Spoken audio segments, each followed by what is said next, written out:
عید الفطر میں جو نہیں کرنے کے کام ہے وہ مجھے بتانے کی ضرورت نہیں، سمجھدار طبقہ ہے ہمارا۔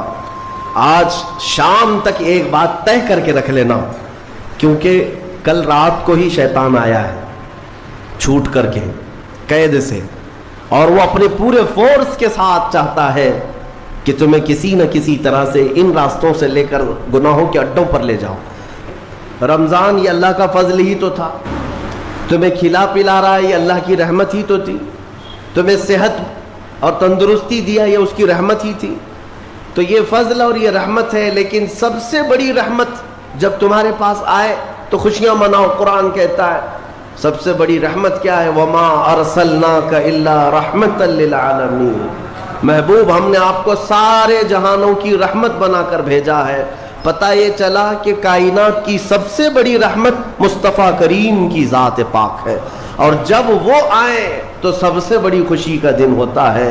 اسی لیے کہا ہے کہ دونوں عیدوں سے افضل ہے عید میلاد رسول، چاہے عید الفطر ہو یا بقرعید ہو، عید الاضحیٰ ہو، یہ دونوں عیدوں سے افضل ہے عید میلاد رسول۔ اس کی وجہ یہ ہے کہ ہمیں نہ عید الفطر معلوم ہوتی نہ عید الاضحیٰ معلوم ہوتی، یہ سب معلوم ہوئی ہیں اگر تو آمنہ کے لال کے صدقے میں معلوم ہے۔ ہاں، ہمیں رمضان پتہ چلا ہے، عید پتہ چلی ہے، تو کس کی بدولت؟ اگر مصطفیٰ کریم صلی اللہ علیہ وسلم نہ آتے نہ بتاتے تو کون سے رمضان کا تصور تھا، کون سی عید پتہ چلتی؟ اسی لیے حاصل کلام تو یہ ہے میرے عزیزو، وہ جو نہ تھے تو کچھ نہ تھا، وہ جو نہ ہو تو کچھ نہ ہو، جان ہے وہ جہان کی اور جان ہے تو جہان ہے۔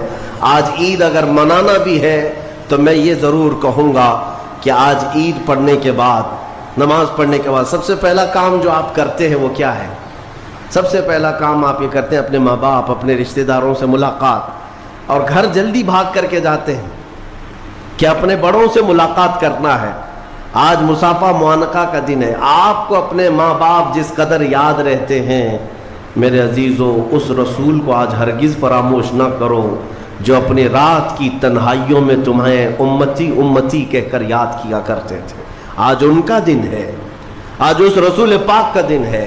سورج کے ڈوبنے سے پہلے پہلے تک کثرت سے میرے آقا کی بارگاہ میں بیٹھ کر درود بھیجو اور عرض کرو کہ آقا آج میری خوشی کا دن ہے، میں اپنے ماں، اپنے باپ، اپنے بھائی، اپنے بہن، سب سے زیادہ اگر دنیا میں کسی سے پیار کرتا ہوں تو وہ آپ کی ذات مبارکہ ہے۔ رسول پاک صلی اللہ تعالیٰ علیہ وسلم کو یاد کرنا آج کی عید کے دن کا ایک بہت ہی بڑا حصہ ہے مومنوں۔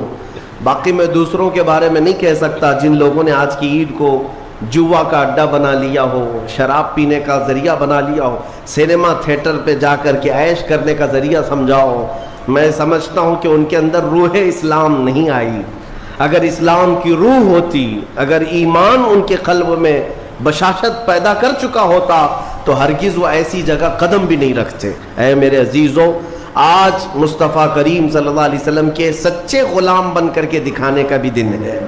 آج دنیا تمہیں دیکھ رہی ہے، آج پوری دنیا دیکھ بھی رہی ہے اور ڈر بھی رہی ہے کہ یہ باہر نکلے ہیں آج کیا ہونے والا ہے۔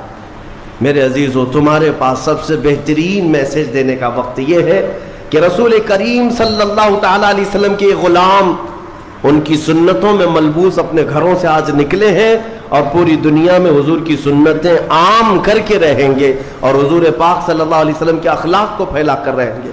آج تمہارے ذریعے سے حضور اکرم صلی اللہ علیہ وسلم کے اخلاق عام ہونی چاہیے۔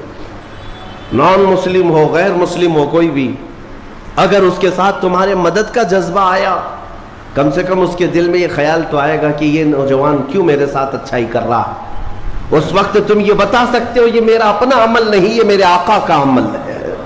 نبی پاک صلی اللہ تعالیٰ علیہ وسلم آج کے دن غریبوں کو نہیں بھولتے، یتیموں کو فراموش نہیں کرتے۔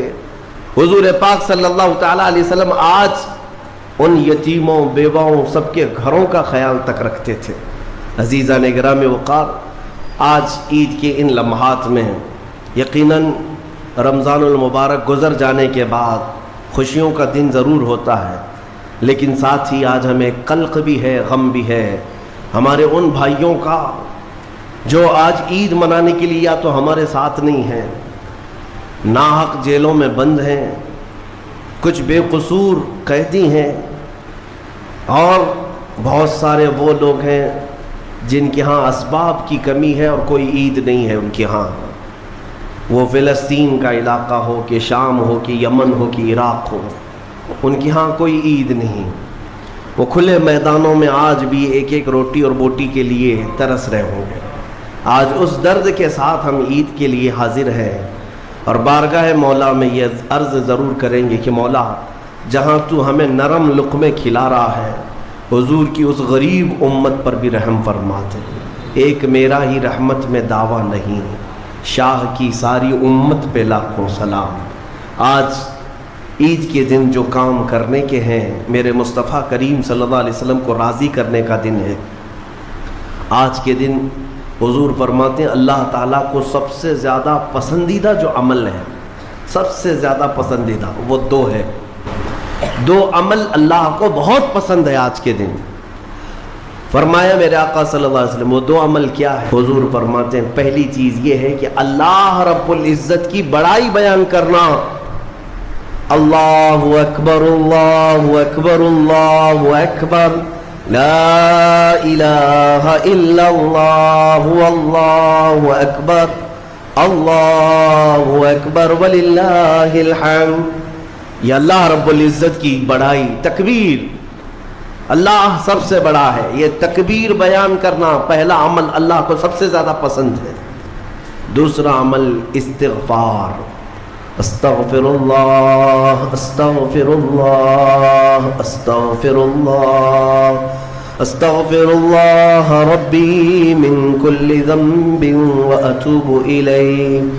دو عمل آج کے دن اللہ بہت پسند فرماتا ہے، ایک اس کی بڑائی بیان کرنا تکبیر اور دوسرے استغفار۔ اور فرمایا کہ جب اپنے گھروں سے نکلو تو تکبیر کہتے ہوئے نکلو۔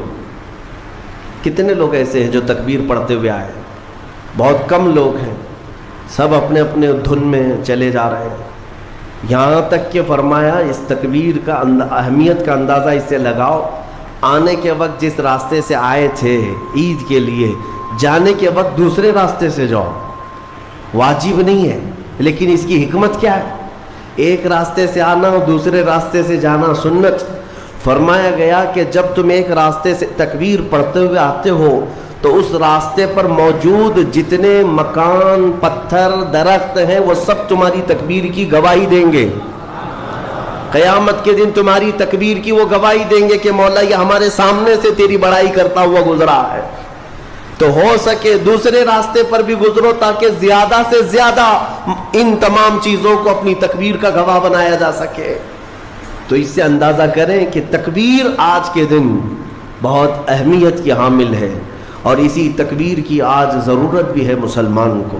اقبال نے بہت اچھے انداز میں کہا تھا، کفر دم توڑ دے گا ٹوٹی ہوئی شمشیر کے ساتھ، گر تم نکل آ جاؤ ایک بار نعرے تکبیر کے ساتھ۔ مطلب یہ ہے کہ اس تکبیر کا آج بھی بہت سارے لوگوں کو انتظار ہے، جس تکبیر کی آواز سے ہی کفر کے خیموں میں ہلچل مچ جائے۔ وہ صرف اور صرف حلق سے نکلنے والی تکبیر نہیں ہے، وہ ایمان کی بشاشت اور توکل کے ساتھ نکلنے والی تکبیر ہے۔ اللہ رب العزت ہم سب کو کہنے سننے سے زیادہ عمل کی توفیق عطا فرمائے۔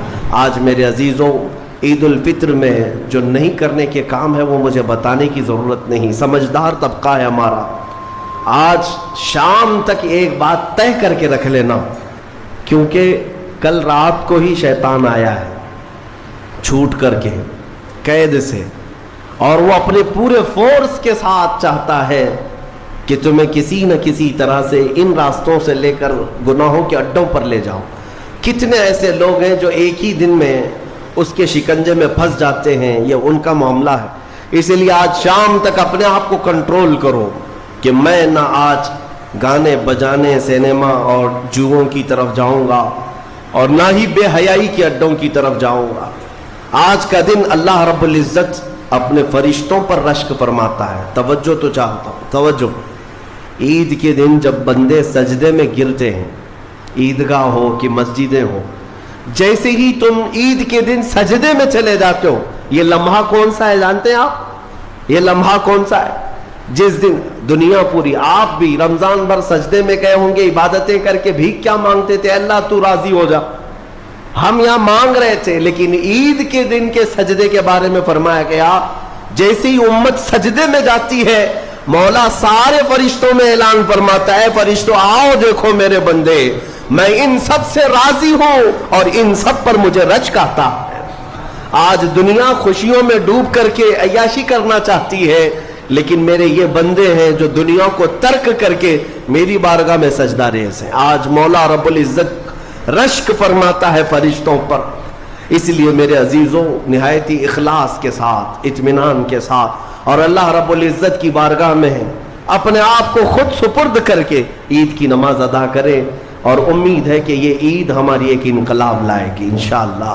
جو حالات آج پیدا ہو چکے ہیں میں اس کے لیے بھی گزارشتاً یعنی معروضتاً یہ عرض کروں گا کہ آپ امن و امان کو برقرار رکھیں، امن و امان کو برقرار رکھیں، یہ بہت ضروری چیز ہے۔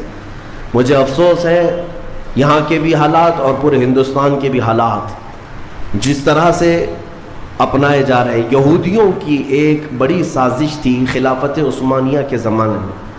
وہ کیا کرتے تھے کہ مسلمانوں کو بھڑکانے کے لیے، ورغلانے کے لیے کچھ ان کی مقدس چیزوں کی توہین کرتے تھے کسی ایک کے ذریعے سے، اور جب مسلمان بھڑک جاتے باہر آتے تو پھر ان کے بیچ میں یہ یہودی بھی داخل ہوتے تھے، باضابطہ یہ طریقہ اپناتے تھے